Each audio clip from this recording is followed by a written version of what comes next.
រុកបារាយឆោមឆាយឆាតស្រស់ស្ទឹងសែនស្រណោះឆ្លាក់ឈ្មោះបុព្ផាស្រុកកំពង់ស្វាយនឹកអានុសាបងនឹងជីវ៉ាអង្គុយសាសងប្រាសាទសម្បូរទេសចរហែស្ទូងអើយនៅក្បែរថ្នមថែនួនល្អប្រាសាទបាឡើងរៀមនៅចាំចង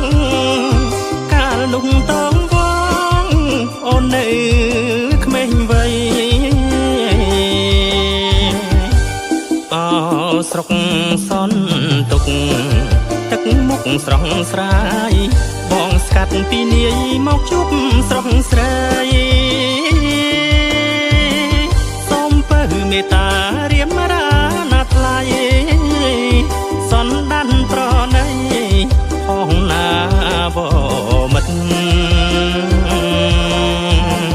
កាំងវ័យចិត្តស្មោះចំពោះកលយានបងសូមផ្ញើប្រាននឹងរំដួលចិត្ត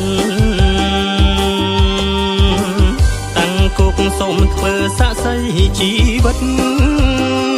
ខាប្រងស្នេហ៍ពិតលូអង្គវសាន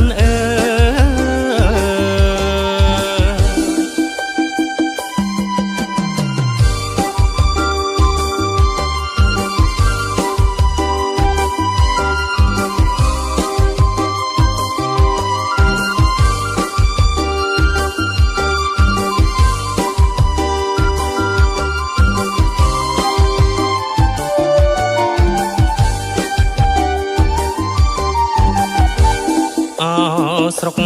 សនទុកទឹកមុខស្រស់ស្រាយ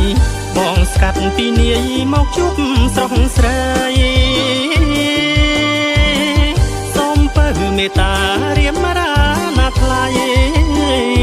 សនដានប្រណីផងណាបមិត្តកាំងវ័យចិត្តស្មោះចំពោះកលយានបងសូមផ្ញើប្រាននឹងរំដួលចិត្តតាំងគុកសូមធ្វើសាក្សីជីវិតខាប្រងស្